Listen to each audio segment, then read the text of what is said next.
ngay juddu ci kër gu baax juddu ci parents yu baax a baax juddu da nga war a juddoo waaye aussi société bi daal di am nu ñu doxalee ak yow ba nga mujjee mel neneen fragiliser bu baax a baax li nga xamante ni mooy sa santé mentale donc loolu dafay baax ñu daal di koy waxtaanee bu baax a baax du nag li nga xamante ni mooy sunu thème tey muy quand les mots deviennent des mots duñu ko waxtaanee ñun kese nag faw ñu daal di ci ànd ak ki nga xamante ni rek wax dëgg yàlla expert la ci loolu psychologue la waaye tamit waxoon naa ko sànq thérapeute la waaye tamit coach de vie la muy Aïssatou Gaye Aïssatou dama lay bàyyi nga nuyoog téléspectateurs yi. merci beaucoup papa kon boog maa ngi. micro jëla micro bi waaw.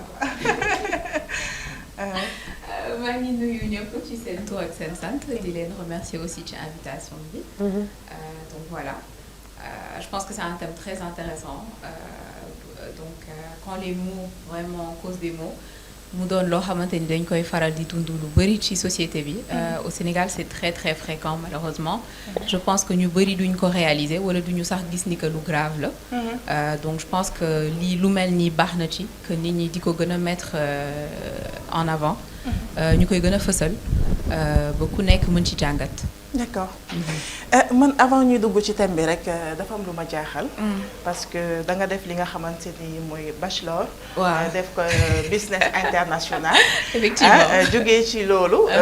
daal di def master. waaw def li nga xamante ni mooy événementiel. waaw ak leneen ak leneen. waaw du ma ci xuus dama bëgg nga ñëwoon lan moo la viré yow ci li nga nekk. li ma nekk di psychologue. lan moo la poussé ci loolu c'est une question nag boo xamante ni dañ ma koy faral di poser vraiment donc maa ngi ko doon xaar c'est vrai j'ai un background vraiment boo xamante ni ça n'a rien à voir avec le métier de base donc j'ai un bachelor en international business après j'ai fait communication un master en communication et un autre en événementiel donc c'est normal que nit ne waa lii lan ana lien bi ak psychologie quoi effectivement comme ça vu comme ça doo gaaw a gis lien bi mais le fait est que pour man c'est pas incompatible c'est pas pour moi c'est une évolution logique en fait. neewoon naa la ca waxtaan wa ne la. Aïssatou ndax dégg nga olof. ah dégg naa wolof kay bu baax làkkal olof. ah maa ngi làkk wolof kay. mais am na moo yoo xamante ni que Aïssatou amul ci ma wolof. ma ne ko Aïssatou dee ma làkk olof. non ñun suñu français suñu olof dafa laal français. waaw mais voilà yéen Très wolof da ngeen bien. làkk waa français. Aïcha ah bismillah. waa góorgóorlu loo mën rek. aywa dimbali ma aywa ku la dégg defe ni dégg moo da lay tuumaal da lay def fii ak yeneen. allez vas-y. donc voilà donc pour man c'est benn évolution la boo xamante ni c'est très logique. Pour moi je passe en fait d'une communication boo xam ni elle est pragmatique à une communication qui me permet de toucher plus les âmes c'est-à-dire que j'ai juste changé de dimension c'est une évolution très logique boo xamee cadre de communication un minimum. D'accord. Donc c'est-à-dire qu'aujourd'hui tu passes de dialoguer avec les gens c'est-à-dire que nga focaliser wu ci forme bi à dialoguer apprendre à dialoguer en fait avec soi-même d'abord parce qu'en fait j'ai réalisé man ci en fait surtout ça m'a aidé background boobu ci loolu la ma jàppale bu baax c'est-à-dire que da ngay réaliser à quel point en fait société bi blocage yi ci am tout découle de la communication j'explique c'est-à-dire que tey c'est soit problème yi am c'est soit parce que da nga war a wax waxoo wala que li nga wax waxoo ko ni nga ko waree wax c'est bon. Si. Donc voilà, donc souvent problème yi c'est de là que ça découle et dans la vie tout est communication. Donc moo xam ndax da ngay jënd da ngay jaay da ngay xuloo da ngay waxtaan whatever.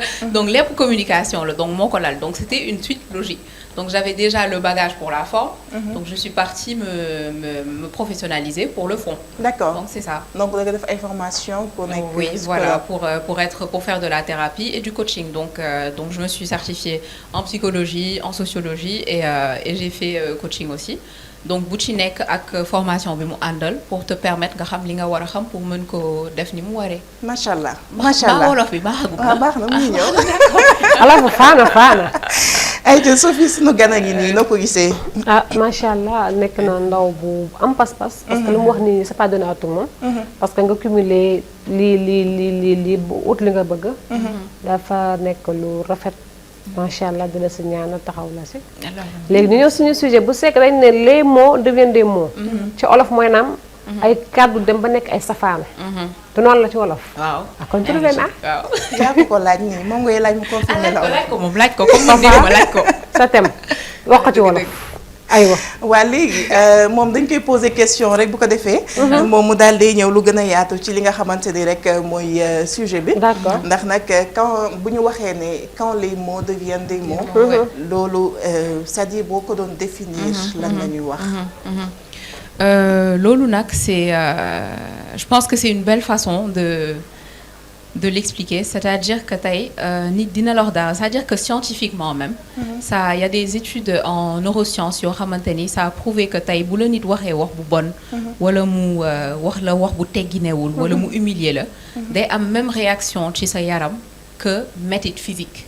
D'accord. tey aujourd'hui la partie du corps qui gère ça bon loolu nag amul ci wolof rek donc il y a la partie du cerveau en fait bi gère les douleurs physiques da koy déclencher waale bu ñu la waxee wax bu bon donc tey sa yaram c'est ce qu'on appelle c'est la partie du cerveau le cortex singulaire antérieur ak insula donc mooy gérer partie douleur physique donc douleur physique boobu tey mi ngi mel ni tey bu ma la waxee wax bu bon day mel ni mbéj naa la donc tey ton corps amul possibilité def distinction ce cerveau amul possibilité def distinction entre mbéjum kanam ak wax bu ñaaw même réaction lay créer si donc tey bu la nit ñëwee ne la par exemple ñu wax la je sais pas ñu annoncer la mauvaise nouvelle wala ñu la wax bu bon nga ne j'ai mal au cœur sama xol bi day metti wala day mel ni sa xol bi day waaj a génn sa dënn bi c'est exactement la même chose c'est pas une façon de parler c'est vraiment que le corps en fait il y a cette réaction chimique là boo xamante ni wax boobu da koy provoquer donc tey boo subiroon tamit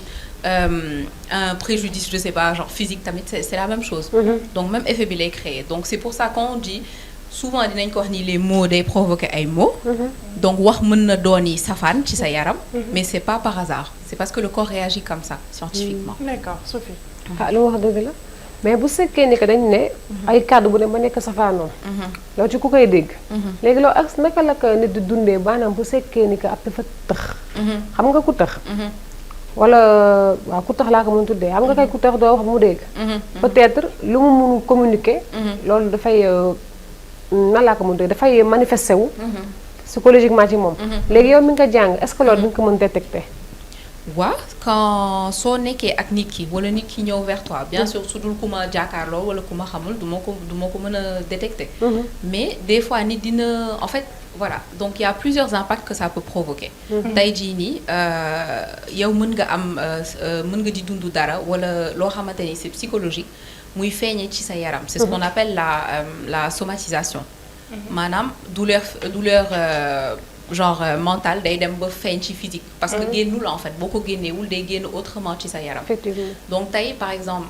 wax bu bon mën na faire grimper ce taux de cortisol donc parce que ni ko en fait partie amygdale mooy gérer la peur donc tey aussi wax bu bon wala benn yenn situation yi mën a déclencher loolu ci sa yaram ce qui fait que ton corps en fait sa yaram day nekk en constant état d'alerte you know donc loolu mën nga tegle tey boo nekkee nit boo xam da nga nekk ci environnement bu toxique chaque jour ñu lay wax bu bon wala wax bu neexul wala et cetera wala di la tuutal et cetera mën na tax yow sa yaram tout le temps tu es en constant état de stress Sénégal da ngay dégg wax dama stressé kii diw dafa stressé xam naa stress rek la tu vois te duñu xam exactement réalité bi jusqu'où ça va donc cortisol bi loolu mooy diffusé wu ci sa sang donc ce qui fait que limite mën nañu wax ni wax bu bon tamit day dem ba day jaxase sa deret wala sa état normal u yaram. ok donc je sais pas ndax wolof bi ba tey. waaw mi ngi mu ngi baax donc su ma la déggee dafay impacter li nga xamante dafay impacter psychologiquement.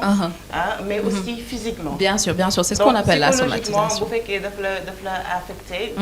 mooy tax parfois. doo xam noo war a réagir. exactement voilà bu fekkee affecté na la psychologiquement. lan la ñuy xamee ne kii nii. mu ngi commencer. am yenn yoo xamante lu anormal ci moom.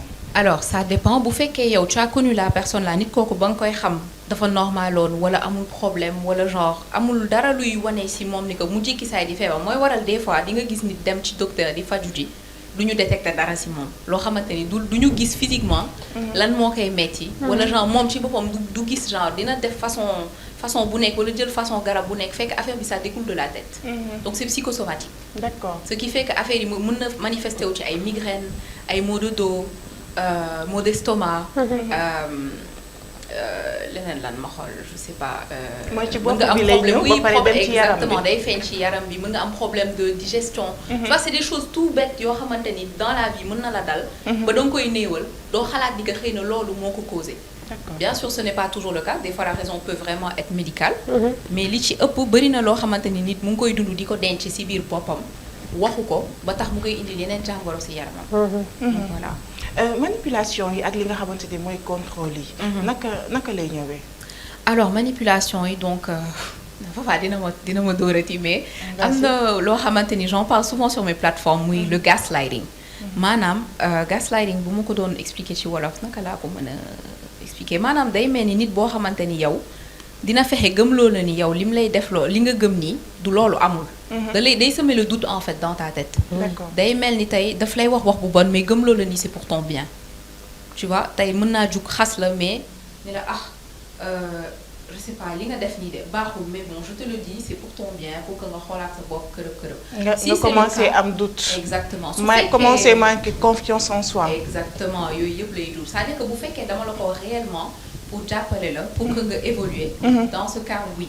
mais bu fekkee dama la ko wax dans le simple but de waxu soxor xam nga waxu comme société bi ni mu mel rek nit da lay jéem a déstabiliser wala bu la iñaanee dara wala mu fan la ci dara et cetera. da la koy bëgg a xañ.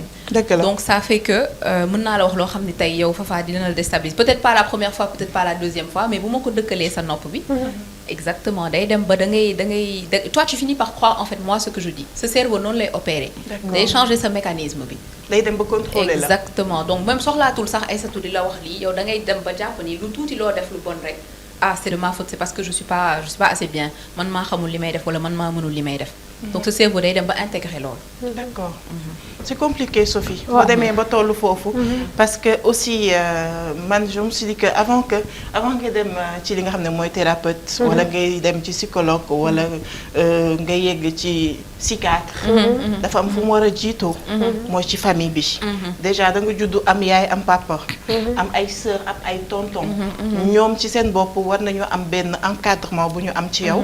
ba nga xamante ni lu la déstabiliser wala lu la désorienté du yomb. donc rôle ki nga xamante ni mooy famille bi ci li nga xam ne mooy santé mentale. c'est important. c'est très important mais xam nga boo ne papa jur la yaay jur la. am nga parent. mais ñi nga xam ne dañoo judd ñu sànni leen. loolu mun na leen topp à bas âge. ñu koy dund remords duñ ko wax. parce que da nga mës a gis benn famille ñoom ñëpp ñoo bokk ndey ak baay. kenn ki nduruwu leen. léegi ñun ñu roy dañu toog naan ko yow dañ la adopté. sama papa sama yaay juruñu la. affaire bi mu di ko rongé. lekkatu naan bu commencé jeex yaay ji woo ko nekk la mu ne ko dara. di jooy bu mu sonné dafa ne yaay ji wax ma dëgg bu sekkee juróo ma. nga wax ma yaay ji nekk maa la jur. mu ne ko parce que sama rakk yi ne leen juróo ma parce que ñoom dañoo nduroo te ma nduruwuma kenn ci kër gi. xam la yaay ji muy def. dama def test ADN. pour confirmer ni que moo ko jur. xam nga da ngay xam da ngay bokk nit ndey ak baay mu déstabiliser la. gis nga parfois.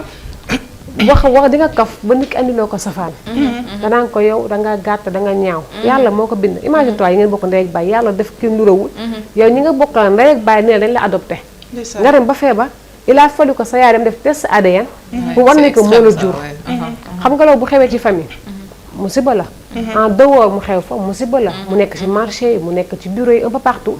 tey da ngay ñëw nit ne la. dama bëgg comme góor dina doxaan dama bëgg nga am yaram. dama bëgg jigéen bu xees. nga dem jël jiwu xam nga loolu rek. jóge na ci sa faan comme ni nga ko waxee les mots font des mots. nga nekk sa zone de confort ñu génne la fa yóbbu la ci sa faanoon. tey mooy cause tey xale jigéen ñu bëri def naka sa dul noonu. loolu yëpp ci thérapeute la te ñun amuñu jotu dem thérapeute xamuñu ko sax. psychologue xamuñu ko. tubaab bi lañ koy seetaan ci film yi ñu lay posé question nga ne dañu mën a yàq xaalis. psychiatre moom waxaale wu ma ko parce que dañ naan daf yaa fa ne. c'est ça le problème. exactement ba pare aussi même bu sekkee da ngay gis psychologue fii c'est rare. tey psychologue bu la ne am naa du lundi au vendredi lu mat 30 patients bëri na. te fii on est malade. dëgg la. ñun bu ñu paree ne nga war a toog psychologue nekk sama journée li laa def ak lii. mu di la dalal. nit ñu bëri ñu ngi gis psychologue en cachette. ñu bëri ñu ngi gis coach de vie en cachette. alors que war ñu ko nëbb. mais xanaa xamoo ne par exemple nit parfois mën nga yaakaar ne sax tout est ok. fekk na dara ok wul. kooku la ëpp soxla ndax muy yow di man Sophie parfois am lu la dal te aussi dañuy wax souvent que ni ay rawaan yi la. naan la ni ay jinne yi la jinne yi kii yi ouais. waa rab yee ko jàpp moo tax ouais. day toog isolé wu day toog mer day toog def nii Ouais, alors ouais. que du loolu fekk na yow ci sa bopp am na loo xamante ni ça va pas dafa laaj nga dem kër docteur pour que mu dimbali la ci ah yow parfois nga toog isolé wu fële mer jàpp sa ñaamul kenn du la def dara ñu ne rabu lébu yi la non xam nga tey des fois da nga jóg man ne la parfois mu dal ma lu Bien mel sûr, noonu da ngay ñëpp lay toog dal, jour ñëpp yoo xam lay ne dal. doo bëgg wax ak xam nga kenn loolu des fois dina la tu t'es pas levé du bon pied. donc ça arrive à tout le monde. tey da nga yeew jovial. ka foore. suba ngay mën a këj. c'est humain. dañu am chaque fois instinct animosité boo xamante ne les gens ne savent pas distinguer. aussi rab rawaan ça existe hein. Bien sûr. parce que da ngay gis ñoo xam ne dañu ne lañ set di lañ set seen bopp suñu paree duñu comprendre. mais Sophie man xam naa ni moom dafay dëggal ne rab ay rawaan ak yooyu ça existe dëgg la mën na am kenn xamul yàlla rek moo xam mais daal li leer te wóor li leer te wóor niroo nañu waaw waaw niroo nañu waaw, parce waaw. que booy xool léegi bu dañu naan rab la Waaw. rawaan yi la nangam donc loolu tamit je pense que war nañoo def benn sensibilisation C'est vrai. bu mat a mat par rapport à ça parce que parfois nga jël ni di ko yóbbu ci ay maaman C'est vrai, c'est nga vrai. yaakaar ne day wér du mos a wér fekk na li ko war a faj mu ngi ci hôpital ba C'est vrai, c'est vrai. Loolu je pense que boo ko tuddul woon sax dinaa ko tudd parce que c'est très très fréquent parce que man je pense que Sénégal loolu c'est un problème qu'on a même bu dul ci feebaru xel sax même feebaru yaram tey boo feebaree balaa ngaa xalaata dem ci docteur yaa ngi xool ay affaires yoo jàmb xaa ma dem ñu mocc ma xaa ma dem ñu mais attention mocc baax na je sais vraiment que c'est des choses qui marchent que exemple la mais bëri na loo xamante ni yaa ngi jël ay raccourcis finalement da ngay yokk problème bi alors que ku nekk ak sa domaine ku nekk ak li la yàlla jagleel dafa am loo xamante ni que ak fu nekk ak fi nga war a dem pour faj ko mais y a ce qu'on appelle déjà l'itinéraire thérapeutique maanaam yoonu je sais pas comment tu vas traduire ça Comme tu veux. yo non maanaam yoon bi nga war a jaar en fait chemin bi nga war a parcourir pour faju donc Sénégal ñun suñu itinéraire thérapeutique il est très ancré socialement parce que c'est-à-dire que yow tey boo commencé woon génne ay symptômes ku am feebaru xel duma la xalaata yóbbu ci médecin directement c'est-à-dire que loolu mooy dernier recours bi fii nii suñu itinéraire thérapeutique c'est d'abord voilà ah moom de fan yi yaram bi neexul après xaa ma yóbbu ko ci pa diw mu xool ko wala ma yóbbu ko ci nijaayam tel jaral na la nga nangi dëkk ak dëkk dem yóbbu ko fu xóota xóot ci biir dëkk bi pour ñu dem xool ko bien sûr ça peut marcher mais des fois c'est pas que ça dañuy naan da ngay boole faju tubaab beeg faju wolof bi am na solo ci yaram ci feebaru yaram mais aussi ci feebaru xel c'est-à-dire que bien souvent c'est là-bas qu'il fallait commencer et c'est pas parce que je fais ce métier-là mais c'est une réalité loolu dama ko yàgg observer c'est-à-dire que socialement dama ko yàgg observer ci dëkk bi et souvent da ngay tu perds tellement de temps ba balaa ngay agsi ci dernier recours fekk na état bi il est tellement avancé que xëy na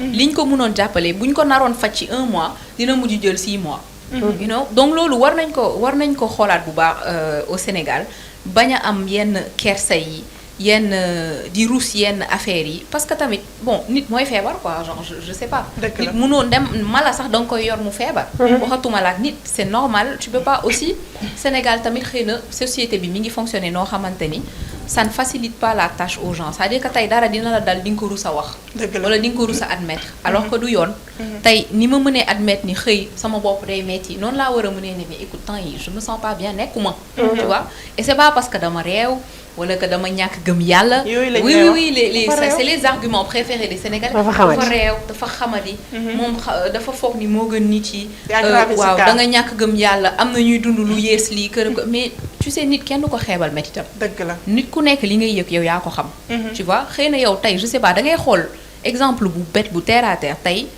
nga jël sa baaraamu tànk bu ndaw xoolal boo ko mbëkkee fenn nu muy safee sa baaraamu sànkalañ voilà merci man mës naa mbëkk suñu lal ba dama ko mbëkkee rek prolongé waa ci kaw la bu tëdd di yuuxu ndax affaire bu saf donc non douleur boobu amul pour wax la quoi dem lu tuutee noonu moo mën a méttee noonu asamag loo xamante ni mënoo ko expliquer et c'est dommage parce qu'on est dans un pays boo xamante ni que tey ñoom douleur palpable lañ xam genre vraiment lu ñu mën a gis nii ñoom moom lañu c'est-à-dire que yow ma xëy nga gis ma bon j'espère pas mais genre nga gis ma damm fenn ah ay yow massa Aïssatou de moom dafa dem gis naa ko moo temps yi mënul liggéey dafa tam plutôt que waaw Aïssatou mënul liggéey si parce que ça va pas. waaw Tout simplement. loolu concevoir te loolu je pense que même au niveau genre ci cadre travail ak gouvernement bi war nañ jël ay mesures yoo xamante ne ni ngay amee ay sick days nga feebar jël day off noonu nga war a mënee feebar mais parce que ça va pas tout simplement tu as besoin de te recentrer mais écoute moo xam une fois wala 2 fois dans le mois ou je sais pas dans l'année ñoo xam ñu ngi koy étaler mais nit ki day soxla boppam you know des fois ça suffit un petit peu de temps ça suffit mais des fois aussi il faut nga dem approcher wu d'un professionnel donc loolu jarul rus jarul am kersa bëri na comme ni ngeen ko doon waxee sànq c'est-à-dire que bëri na kuy dem ci professionnel mais di ko nëbb il y a des psychologues hein, au Sénégal il y en a plein psychologues thérapeutes coach de vie il y en a plein mais c'est-à-dire que pour nit assumer ko tey sax ne donc coach de vie nii sax approche coach de vie moo gën a dal seen xel que psychologue parce que tout appellation bi du benn. c'est ça c'est ça voilà. parce que société bi ñu nekk la. boo nee psychologue rek dañ naan moom de dafa dof. merci voilà yàlla bu ñu nee Fann am na ñoo xamante ni hôpital Fann. duñ waaw fa dem hôpital dafay ko duñ fa dem. c'est ça. boo bëgg nañ dem hôpital bu nekk mais boo ne Fann. ak dalal jàmm parce que dañu naan Fann. ay dafa fa nekk. exactement nangam ak nangam fekk na feebaru xel. sori na ak li nga xamante ne mooy dof. li ma bëggoon nag mooy ñu taxaw ci poids des mots. parce que parfois nit yi dañuy wax. di wax te duñu peser. li ñuy wax poids bi fu mu toll. ca ka nga xam ne yaa ngi koy wax. tey man mun naa am. benn mental boo xamante ni mën naa dékk lu bari. mais am na koo xamante ni soo ne ko. mais yow sa bakken bi nu mu mel nii rek. loolu mun na toog di ko xalaat. ci noone di xalaat naan mais sama bakken bi nii sama nii loolu mën na ko indi ba ci leneen ak leneen. ñu ñëw ci li nga xamante ni mooy poids des mots. donc laal nga encore une fois lu am solo c'est-à-dire que tey Sénégal hein, toujours Sénégal. léegi Sénégal c'est-à-dire que dañu tàmm même ci réseaux sociaux yi da nga koy gis.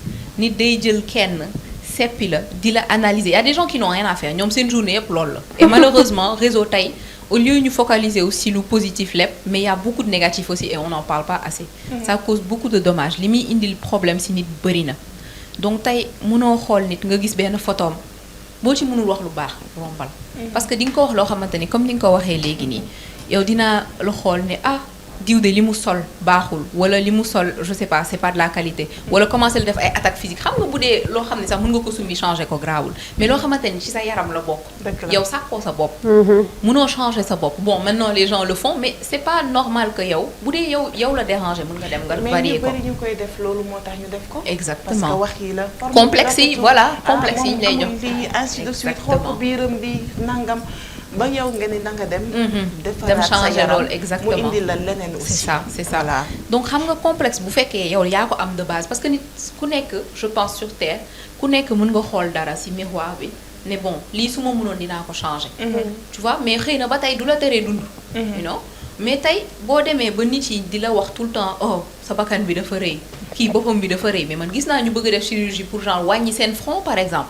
parce que dañ leen di wax ni que sa front bi dafa rëy. dafa gudd torop. tu vois wala mais avant ñuy commencer mettre en valeur les peaux noires. mais avant c'était buñ ku la ne sa ñuulaay bi xas la woon. waaw c'était pas sa ñuulaay bu rafet bi sa ñuulaay kaaba gi c'était sa ñuulaay. limite saaga la woon quoi c'était vraiment une connotation très péjorative. donc loolu dañ ko tàmm Sénégal même pour foo di nga gis nit boo xamante ne li muy dund natu la on voit les gens yoo xamante ñu ngi leen di woowee mongol kii mongol la wala doomu mongol like c'est pas des choses à dire. nit sàkkoo sa bopp tu ne choisis pas d'être comme tu es. mais am na noo xam ne bu ñu la ko yaatalee ci société di nga dem ba accepter sa handicap mais les mêmes personnes yi la war a jàppale ñoom ñooy mujj causer la ay perturbations ay gênes ba tax yow dootoo xaj fenn damay gis nit bu may wax genre man dama commencer xeesal parce que j'aime pas sama couleur de peau. wala parce que je me trouvais moche quand j'étais noire. loolu yëpp nit yi ñoo lay def genre complexe yooyu. dama bëgg changer sama lii non je trouve que aw ma forme man je suis trop plate et cetera et cetera. su dee c'est toi que ça dérange pas mais man ayant connu ces personnes là avant je sais que loolu wax yu ñu dëkkal seen nopp la ba tax ñoom. ñu décider ne dañuy dem changer loolu donc yaa ngi dugal nit ki ci benn succession de problèmes boo xamante ni que moom amu ko woon de base nga yokk ko. macha Et allah ça- c'est important. voilà mu nekk lu am solo ndax nit ki. li ñuy wax rek loolu da ngay xool li confiance en soi dafay ñëwaat tout le temps. pour nga war cee mën a génn ndax nag lépp lu nit di def ci àdduna man pour man dafa war a nekk choix. sa choix wu bopp sa choix personnel. du nit moo la war a wax ne la defal lii wala lii laa bëgg nangam. man keroog ba nga may mën a xas ci sama biir bu rëy wala sama njoolaay. bu boobaa laay gën a mën a sol ay talons gën a gudd. waaw wala ni man moom wax dëgg yàlla loolu kiiwu ma. donc waaw mu nekk lu am solo il faut que aussi Sophie. nit yi ñu amaat benn assise bu gën a dëgër waaw ci li seen nga li nga wax dëgg la mais xam nga des fois yow jàmbur. koo dee ci mbir bi léeg-léeg moo tudd sa ñaawaay sa forme. imagine toi yow góor gis la doxaan la.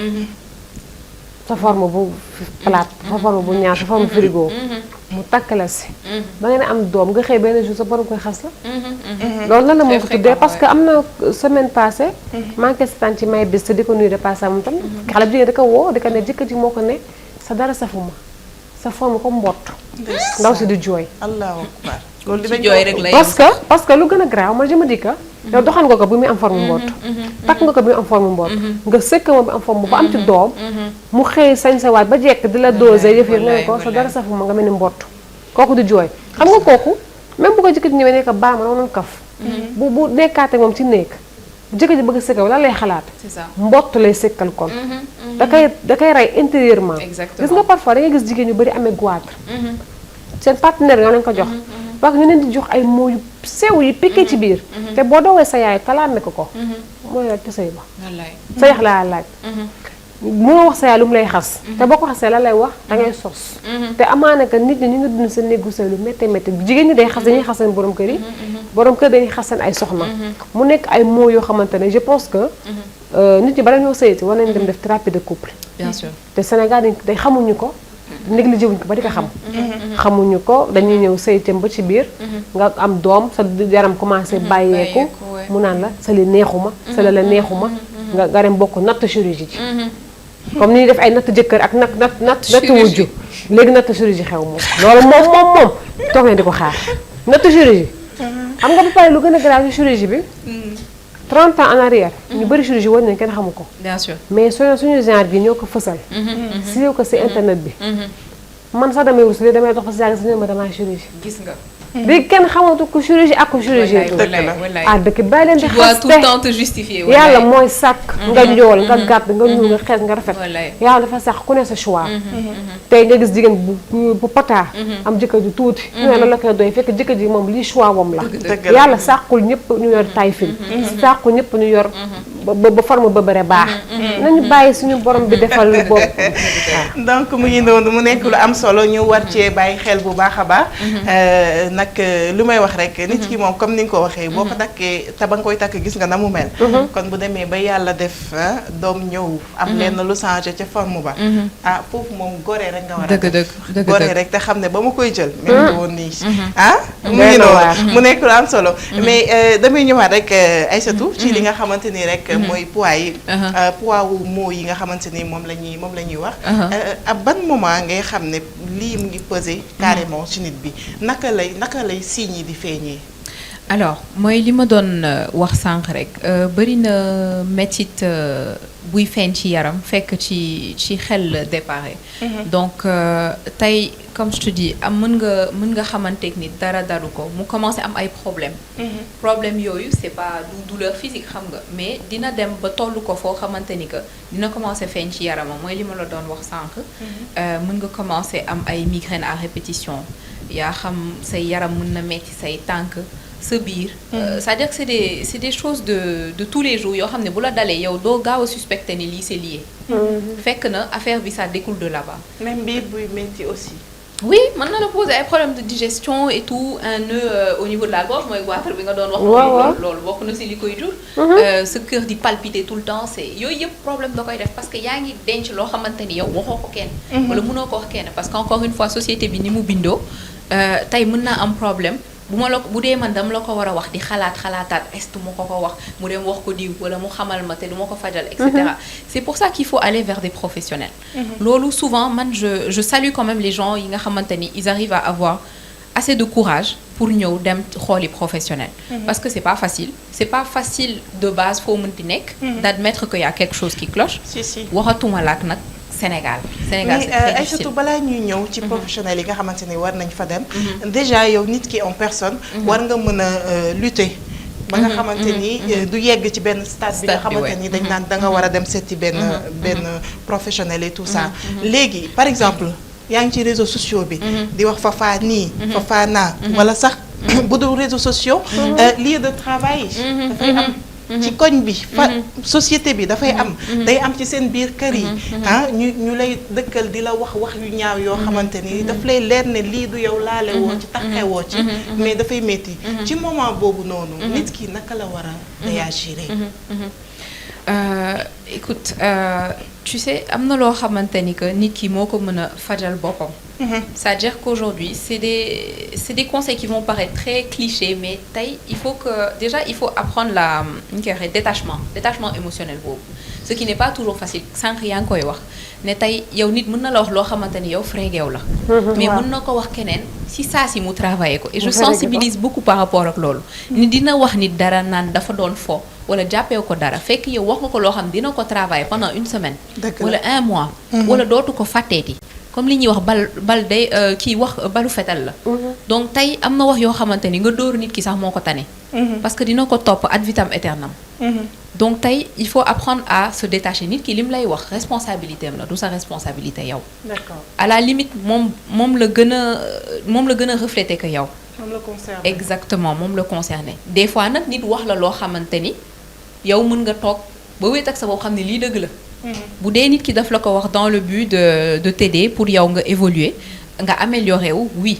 te defe naa ku jug pour jàppale la ci lu cadre bu positif dina la ko waxee façon boo xamante ni yow doo frustré daal wala booy frustré itam du doon lu yàgg mais ki ñëw pour gaañ la vraiment mu leer la ni diw mi yéenewu ma jàmm wala diw mi du wax bu baax mais il faut apprendre à se détacher loolu nag moo metti et c'est là justement qu'il faut bu fekkee mënoo ko yow à titre personnel ngay approché wu d'un professionnel mooy nga poser ay limites exactement voilà et puis aussi moo xam réseau yi la réseau moom wax dëgg yàlla gëm naa ni des fois ku fa dégg lu la naqari tamit c'est de ta faute voilà parce que tu peux tout simplement bañ a dugg ci réseau yi d'accord après c'est devenu de plus en plus difficile parce que dëkk bi demee na noo xamante ni voilà tout se passe je pense même dans le monde lépp ci réseau yi la loo bëgg a xam le premier réflexe léegi mooy nga dugg ci réseau yi avant daan nga ubbi dictionnaire wala livre wala dem Google maintenant il y a plus tout ça réseau même bu dul ci réseau yi directement internet lu nekk mën nga ko fajee sa téléphone wala sa ordinateur donc ça fait aussi que des fois tu es exposé malgré toi effectivement donc il faut mais képp kuy par exemple ay personnalité publique wala moo xam acteur nga wala je sais pas chanteur et cetera mais souvent je dis c'est les plus malheureux parce que ñoom ñi ngi dund naqar boo xam ne mënuñ ko wax pour la plupart dem nit ordinaire mooy am kersawu nangu yenn yi asama ki nga xamante ni en fait une fois que tu es populaire nit yi mënuñ la bañ a gisee d'une certaine façon donc dañ lay xaw a idolâtrer donc mënoo wëlbatiku pour la plupart day diis ci ñoom ñu nangu ni que ñi ngi jànkonteel ak yenn problème yi rawatina nag problème mu xel entre guillemets sachant que bon problème mu xel comme je dis souvent psychologie ak ndof ça c'est un peu éloigné quand même effectivement entre dama am ay problème mu perturber ma ak dama dof c'est différent je suis désolée de le dire de manière aussi crue mais c'est la réalité parce que nit ku tàqali kook sagom c'est ce qu'on appelle vulgairement dans la société nit ku dof mais dof bala nga faa egg y a des étapes kenn judduwul dof quoi que je sache c'est clair donc voilà il faut noonu soo kenn judduwul dof mais aussi parce que yaa ngi naan bu fekkee ni que da ngay dem confier wu sa morom nekk dama feebar moom te moo miir amee waxu ko miir amee ko keneen ñu la koy xoolee xam nga après bis boo ko déggee rek naan fafaat laa ko waxoon comme bu sennee moom la xam da lay bett exactement attaque boobu rek mën na la feebar exactement ba pare aussi yaa ngi ne sànq pour ñu dem ci professionnel yi est-ce que nit ñi am nañu les moyens dem ci professionnel yi loolu tamit ça cause problème parce que boo demee ci benn professionnel première séance mu wax la benn somme boo xamante ne yow nga dina xorom pole ba fi dërëm baxal def lem naan moo gën a sedd nga dem mu jox la plusieurs séances yoo xamante ne amoo ko léegi ñàkk am li nga war demee ci professionnel stress boobu dafay feebar nit moo tax tey des fois suñu premier soin la ñuy jël ay moccak taqal fas defal li de julli de wér yooyu yëpp ci ay soins la bokk mais aussi man je pense que war nañu ut moyen yoo xamante ne comme ni ngay defee consultation mu yomboon pour ñëpp nga xam ne dinañu ut psychologue nañu ut thérapeute nañ dem ci coach de vie yi ñu di la dalal c'est très très important mais léegi ni ñu dalalatuñ kenn dañuy daw dépense adduna bi dafa metti torop mu ngi noonu waxtaan wi neex na lool waaye temps bi mu ngi ñuy bëgg a xoj ba tax na ci li nga xamante ni Sophie laa bëgg ñu tëjee ko rek mooy mu waxal ñu importance su thérapie waaw parce que boo demee bay seeti ki nga xam ne mooy thérapeute bi fekk na yow sa pexe jeex na fekk na yow sa bopp dépassé wu nga xamatoo loo war a def wala amatoo orientation bu baax donc importance bi lan la alors je pense que boo tënkee li ñu fi jot a waxtaanee yëpp je pense dina gën a fësal importance su dem seeti professionnel quand ça ne va pas moo xam yow à titre personnel wala tey yow nga am sa doom boo gis nga yenn signaux yi ci moom muy xale di adolescent ou peu importe l'âge nga teel a fagaru dem comme je dis faut savoir arrêter une hémorragie en fait doo xaar ba mu trop tard ngay doog a agir bien vrai que dinañ mën def dara mais xëy na liñ la mënoon fajal wala pexe yi ñu mënoon teg boo gënoon teel a jug mën na bañ a egg foofu tu vois tey nga régler loo xamante ni un mal qui arrive à 80% xëy na boo teeloon jug bon il serait encore à 30% quoi donc c'est beaucoup plus facile d'agir et j'insiste aussi je sensibilise vraiment les parents par rapport ak seen doom yi tey xale boo xam ne yaa ngi dëkkal noppam nii il n'est pas assez bien wala il est nul je m'adresse même aux enseignants aussi à l'école ngay topp benn xale parce que xëy na comprendrewul dara wala mënul dara wala aayul ci matière bi nga koy minimiser di ko déstabiliser tout le temps di ko wax yu ñaaw surtout devant les autres comme je disais ça provoque une réaction chimique am na lu tudd hippocampe ci cerveau mooy gérer tout ce qui est en fait dafay naka laa ko mën a expliquer dafay affecter volume hippocampe en fait moom mooy gérer connaissance ak mémoire ci cerveau donc day tax ba xale yi duñu day affecter sa évolution intellectuelle en fait donc cerveau bi dootul évoluer ni mu waree boo demee ba dëkkal wax yu négatif yooyu ci xelam bi moom non seulement dafay affecter son estime mais dootul cerveau bi dootul évoluer donc bu waroon atteindre 100% yow say wax mën na fexe ba affaire bi ni ñu koy waxee du progression bi du dépasser peut-être 50 wala 60%. donc déjà yaa ngi freiner sa potentiel u doom. ok donc loolu yëpp baax na ñu bàyyi ci xel. parce que tey boo doon comparer xale bi nga xamante ni chaque jour yaayam danaan ko. moom bébé d'amour. tu es intelligent. exactement ainsi de suite di ko wax yu positif. ak ki nga xamante ni chaque jour dañu naan ko ni nga soofee. yow sa bopp réew bi da nga soof. boo xoolee ñoom ñaar seen mode de vie ak aussi. du doon benn ni ñuy kiiwee ñi épanouir sax day am différence. du benn et il faut aussi savoir que bon nit mënul ay ci lépp. muy xale di mag ku nekk ak li nga xamante ni loolu la yàlla may. donc est-ce que du looloo tax nit yi bu ñu jàngee ba tollu fii ñuy naan fii la spécialisé. exactement loolu la parce que même spécialisation boobu man je suis le parfait exemple. mën nga dugg ci dara jékki saay viré ci leneen wala jël benn complémentarité ak leneen. donc tey xëy na yow tey li ngay def nii wute nag la nga daan def bu njëkk. tu vois exactement et c'est très fréquent dans la société donc. bul cadre nit ki et malheureusement bon c'est société bi encore une fois mooy faciliter loolu da ngay tàmm benn mécanisme bu basique tellement que bon yoon bi nga war a topp nii nga war a doxalee pour mën a tekki ci lii et cetera am na ñu demul école tey ñi ngi lekk loolook loolu ñi ngi liggéey xaalis boo xam ne kenn mënu la ko wax donc am na ñoo xamante ni ñi ngi ci bureau amuñu tant que ça tu vois donc costume cravate rek c'est pas la finalité quoi non donc ñuy bàyyi xel ci yooyu xam ni que nit fu nekk la talent di jóge footballeurs yi tey voilà mi ngi noonu du loo xamante ni foogoon nga ko les chanteurs et cetera les acteurs et cetera donc yooyu yëpp baax nañu ciy bàyyi xel aussi di jël vraiment di sensibiliser je pense que à travers les organes de presse comme ça di wax ak nit ñi ñuy xam ni que dem wax ak nit c'est pas la fin du monde au contraire il faut agir pendant qu'il est temps parce que nga faj vraiment lu ñu koy waxee tey yéen ci seen liggéey ngeen di nekk du koo xamante ni da ngay ñëw consulter malade bi après boo pare nga génn ci mbedd bi ne yi tey de malade bi ma amoon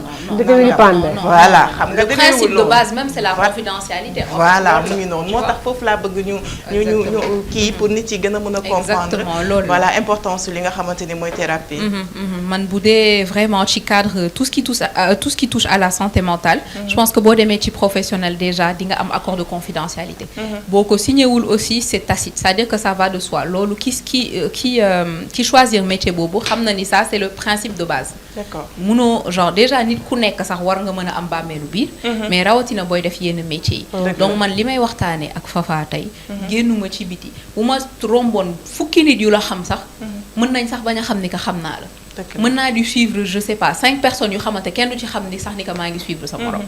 donc c'est très important aussi parce que bon c'est vrai qu'on habite dans un petit pays boo xamante ni voilà nit ñi mën nañ gaaw a am kersa wala di sóoraale. et je le sens souvent ci nit yi des fois dañuy jël rendez-vous di hésiter waat.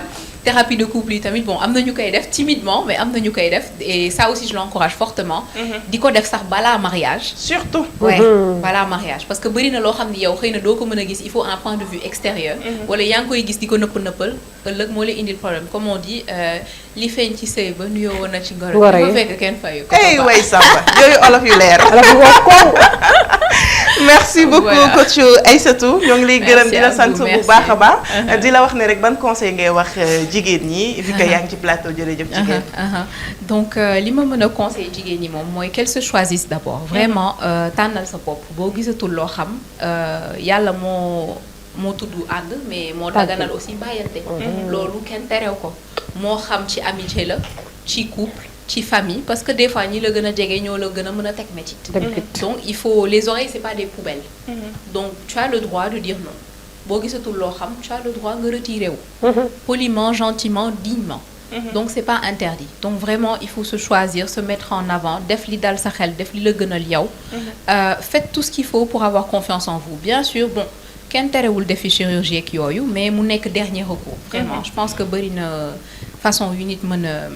defaree yaram. exactement voilà ñu bañ tayal aussi. dem leen defi sport. c'est des fois c'est tout bête mais da ngay gis ku sport 2 semaines far bàyyi bu amee moyen dem na defi opération. donc c'est même boo defee opération sax boo sport woon avant di nga sport après parce qu'il faut le maintenir le résultat là. effectivement donc je pense que j'encourage beaucoup les gens ci aspect boobu et puis voilà rapprochez-vous des professionnels c'est très important. c'est tout aussi normal ni ngay jugee dem ci médecin parce que tu as mal sa bopp wala sa tànk c'est tout aussi normal nga jug dem parce que tu te sens pas bien. ce mot de la fin. alors déjà merci vraiment pour invitation bi kontaan naa trop je pense que voilà c'est des choses à vulgariser comme je disais. saa yoo amee jot rek da ngay ñëw. damay ñëw de waxtaan. ay je vois. donc voilà vraiment c'est ce que je tiens à dire et puis aussi di encourager comme je disais tout à l'heure gouvernement bi mu gën a teg ay mesures yoo xam ni ça permettra aux gens aussi ñu am accès à ces soins-là à moindre coût. parce que voilà c'est pas facile aussi nga débourser yenn somme yi. pour dem en fait du logique ci nit ki il préfère dem faj ci beneen soxla que dem lan lay doy toog nit bu may wax lii wala laa. tu vois wala di ma xamal. donc je pense que gouvernement bi il y a des choses qui sont en train de se faire à ce niveau-là. mais ñu gën ci farlu vraiment taxawu nit ñi comme ni ñuy defee ay facilités pour soigner les plaies physiques. ñu def ko aussi pour les hôpitaux et nit ñi xam ne aussi nit ñi que les gens sachent que ni ñu amee accès ci ay dispensaires ak hôpitaux yooyu pour les plaies physiques. qu'il y a des spécialistes aussi sur place il suffit de le demander. d'accord donc voilà. merci beaucoup coach Aïssatou kontaan nañ bu baax a baax ci li nga répondre li nga xamante ni rek mooy sunu invitation. xam naa ni jot bi mayewu ko. mais nag fexe nga ba daal di ko ci xajal merci. Sophie plaisir lay doon chaque jour rek jàkkaarloog yow ànd ak yow ci émission bi di jërëjëf jigéen ñi. jërëjëf papa xam nga man ni amee faj. yaay sama artiste yow ñàkk ma am wóorut pour man rek yow ma lay coaché nice. di jaajëfal Aïssatou mi nga xam ne def dérangement ak déplacement. jox na fa ay cadres yu am importance foog naa ne comme ni nga ko waxee rek bu ñu la soxlaa da ngay ñëwaat parce que xel du doy. comme noonu rek chaque fois di leen nuyu di leen jaajëfal bu baax a baax seen toog di ñu seetaan di ñu déglu di wax ni que bu cadre yu jubee. ci yàlla suñu borom bi la bu dëngee suñu ni la di ngeen ñu jégalu.